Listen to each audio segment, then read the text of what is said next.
हरिशरणम। प्रातपर अखिलेश्वर परब्रह्म परमात्मा की महती करुणा कृपा अकारण करुणा वरुणालय भक्त वांछा कल्पतरु भगवान श्री हरि की विशेष करुणा कृपा प्रातः स्मरणीय प्रातः वंदनीय परम आराध्य परम श्रद्धेय श्री सद्गुरुदेव भगवान की विशेष करुणा कृपा का प्रतिफल आज श्रीधाम वृंदावन में बड़ा रास मंडल पे श्रीमद् भागवत कथा ब्रज रस चर्चा का आज प्रथम दिवस है। हम आप सब कलश यात्रा के लिए उपस्थित हुए हैं। बहुत ही पावन स्थली ये बड़ा रास मंडल जहाँ पे कृष्ण और गोपियों का महामिलन यानी जीवात्मा और परमात्मा का महामिलन का ये पावन स्थली है। अभी थोड़ी देर में हम सब कलश में जल भरने के लिए और रासमंडल में हमें प्रवेश मिले इसके लिए यमुना महारानी का पूजन करने चलेंगे, क्योंकि श्याम सुंदर के अष्टपट रानियों में एक कालिंदी जी हैं। उनकी महिमा भी कथा में सुनाएंगे। और अभी हम लोग चलेंगे यमुना जी का पूजन करेंगे, उनसे प्रार्थना करेंगे। हम आप सब इस कथा में कृष्ण की भक्ति को प्राप्त करें, क्योंकि भक्ति प्रदान करने वाली यमुना महारानी है। आज प्रथम दिवस कलश यात्रा। किसी भी शुभ कार्य में हम आप सब कलश को क्यों इतना महत्व देते हैं, तो इसी भागवत जी की एक कथा है। समुद्र मंथन से जब अमृत प्रकट हुआ, भगवान धन्वंतरी अमृत को लेके आए, तो उस अमृत को कलश में लेके आए। उस अमृत कलश को भगवान धन्वंतरी ने देवताओं को प्रदान की और देवताओं से छीन करके वो कलश दैत्य भागे और देव दानव को हमें प्राप्ति करनी है, हमें प्राप्ति करनी है। इस युद्ध में, लड़ाई में उस अमृत का कलश 4 स्थानों पे रखा गया। भागते भागते थक जाते थे, फिर रखते थे, फिर भागते थे। जिन 4 स्थानों पे वो अमृत की कलश रखी गई, उन 4 स्थानों पे आज भी कुंभ महाकुंभ का आयोजन होता है। प्रयागराज है, हरिद्वार है, उज्जैन है और एक कौन सा है, नासिक। अब आप कल्पना करिए कि जहाँ पे एक क्षण के लिए वो अमृत की कलश रखी गई थी, आज भी पूरे देश विदेश के साधु संत भक्त वहाँ इस उम्मीद से जाते हैं कि उस छीना झपटी में अमृत का एक आध बूंद भी वहाँ गिरी होगी,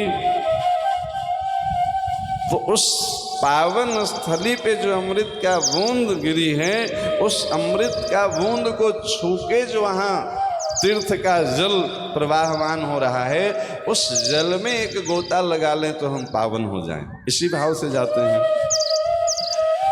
तो हम आप सब जिस कलश में जल भरने जा रहे हैं, तो वो कोई सामान्य जल नहीं है।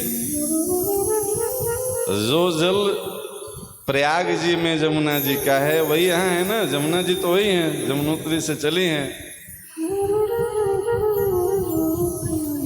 आप सामान्य जल लाने नहीं जा रहे हैं, उसमें अमृत का कलश भर करके लाएंगे। और अमृत क्या है, इसकी चर्चा 7 दिनों में होगी। अमृत 2 स्थानों पे प्राप्त होती है। एक को वचनामृत कहते हैं और एक को चरणामृत कहते हैं। दोनों ठाकुर जी से ही संबंधित है। गंगा यमुना सरस्वती आदि नदियों के तट पे जो कुंभ में लोग गोता लगाते हैं, उस अमृत का संबंध भगवान के चरणों से है। और यहाँ जिस भागवत कथामृत में हम लोग गोता लगाएंगे, इस अमृत का संबंध भगवान के वचनों से है। नहीं, भागवत जी में श्लोक आता है, तत्रा भवति भगवान व्यास पुत्रो यदृक्षया गामटिमानपेक्ष अलक्षलिंगो निजलावतुष्टो वृतस्य बालैरवधूतवेशः अवधूत वेश में अमलात्मा विमलात्मा परमहंस सुखदेव जी के रूप में कौन आए हैं? तो यह श्लोक बता रहा है तत्रा भवति भगवान। तत्र अभवत, वहां से जो प्रकट हुए वो कोई और नहीं, भगवान। किस रूप में? तो व्यास पुत्रो। तत्रा भवति भगवान व्यास पुत्रो। वो कोई सामान्य जीवात्मा नहीं, साक्षात परमात्मा ही व्यास नंदन सुखदेव जी के रूप में प्रकट हुए हैं। तो इसके जो वक्ता हैं स्वयं भगवान हैं और रचयिता तो व्यास जी 24 अवतारों में एक अवतार ही हैं। नहीं तो ये भागवत रूपी गंगा में जो हम लोग गोता लगाएंगे, इनका संबंध वचनों से है, मतलब मुखारविंद से है भगवान का। और गंगा यमुना सरस्वती का संबंध चरणारविंद से है। तो ऐसे भी आप अंग के दृष्टि से भी देखिए तो हरिशरणम प्रातपर अखिलेश्वर परब्रह्म परमात्मा की महती करुणा कृपा अकारण करुणा वरुणालय भक्त वांछा कल्पतरु भगवान श्री हरि की विशेष करुणा कृपा प्रातः स्मरणीय प्रातः वंदनीय परम आराध्य परम श्रद्धेय श्री सद्गुरुदेव भगवान की विशेष करुणा कृपा का प्रतिफल आज श्रीधाम वृंदावन में बड़ा रास मंडल पे श्रीमद् भागवत कथा ब्रज रस चर्चा का आज प्रथम दिवस है।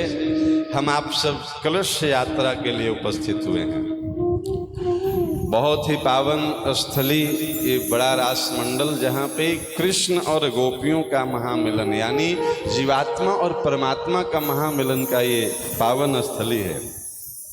अभी थोड़ी देर में हम सब कलश में जल भरने के लिए और रासमंडल में हमें प्रवेश मिले इसके लिए यमुना महारानी का पूजन करने चलेंगे, क्योंकि श्याम सुंदर के अष्टपट रानियों में एक कालिंदी जी हैं। उनकी महिमा भी कथा में सुनाएंगे। और अभी हम लोग चलेंगे यमुना जी का पूजन करेंगे, उनसे प्रार्थना करेंगे। हम आप सब इस कथा में कृष्ण की भक्ति को प्राप्त करें, क्योंकि भक्ति प्रदान करने वाली यमुना महारानी है। आज प्रथम दिवस कलश यात्रा। किसी भी शुभ कार्य में हम आप सब कलश को क्यों इतना महत्व देते हैं? तो इसी भागवत जी की एक कथा है। समुद्र मंथन से जब अमृत प्रकट हुआ, भगवान धन्वंतरी अमृत को लेके आए, तो उस अमृत को कलश में लेके आए। उस अमृत कलश को भगवान धन्वंतरी ने देवताओं को प्रदान की और देवताओं से छीन करके वो कलश दैत्य भागे। और देव दानव को हमें प्राप्ति करनी है, हमें प्राप्ति करनी है। इस युद्ध में, लड़ाई में उस अमृत का कलश 4 स्थानों पे रखा गया। भागते भागते थक जाते थे, फिर रखते थे, फिर भागते थे। जिन 4 स्थानों पे वो अमृत की कलश रखी गई, उन 4 स्थानों पे आज भी कुंभ महाकुंभ का आयोजन होता है। प्रयागराज है, हरिद्वार है, उज्जैन है और एक कौन सा है? नासिक। अब आप कल्पना करिए कि जहाँ पे एक क्षण के लिए वो अमृत की कलश रखी गई थी, आज भी पूरे देश विदेश के साधु संत भक्त वहाँ इस उम्मीद से जाते हैं कि उस छीना झपटी में अमृत का एक आध बूंद भी वहाँ गिरी होगी, तो उस पावन स्थली पे जो अमृत का बूंद गिरी है, उस अमृत का बूंद को छू के जो वहाँ तीर्थ का जल प्रवाहमान हो रहा है, उस जल में एक गोता लगा लें तो हम पावन हो जाएं। इसी भाव से जाते हैं। तो हम आप सब जिस कलश में जल भरने जा रहे हैं, तो वो कोई सामान्य जल नहीं है। जो जल प्रयाग जी में जमुना जी का है, वही यहाँ है ना। जमुना जी तो वही हैं, जमुनोत्री से चली हैं। आप सामान्य जल लाने नहीं जा रहे हैं, उसमें अमृत का कलश भर करके लाएंगे। और अमृत क्या है, इसकी चर्चा 7 दिनों में होगी। अमृत 2 स्थानों पे प्राप्त होती है। एक को वचनामृत कहते हैं और एक को चरणामृत कहते हैं। दोनों ठाकुर जी से ही संबंधित है। गंगा यमुना सरस्वती आदि नदियों के तट पे जो कुंभ में लोग गोता लगाते हैं, उस अमृत का संबंध भगवान के चरणों से है। और यहाँ जिस भागवत कथामृत में हम लोग गोता लगाएंगे, इस अमृत का संबंध भगवान के वचनों से है। नहीं, भागवत जी में श्लोक आता है, तत्रा भवति भगवान व्यास पुत्रो यदृक्षया गामटिमानपेक्ष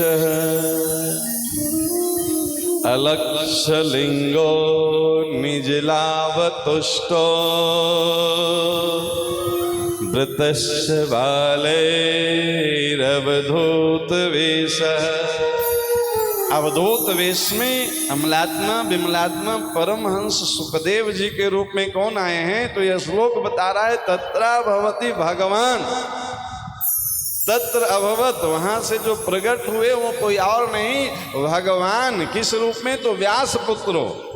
तत्रा भवति भगवान व्यास पुत्रो, वो कोई सामान्य जीवात्मा नहीं, साक्षात परमात्मा ही व्यास नंदन सुखदेव जी के रूप में प्रकट हुए हैं। तो इसके जो वक्ता हैं स्वयं भगवान हैं, और रचयिता तो व्यास जी 24 अवतारों में एक अवतार ही हैं।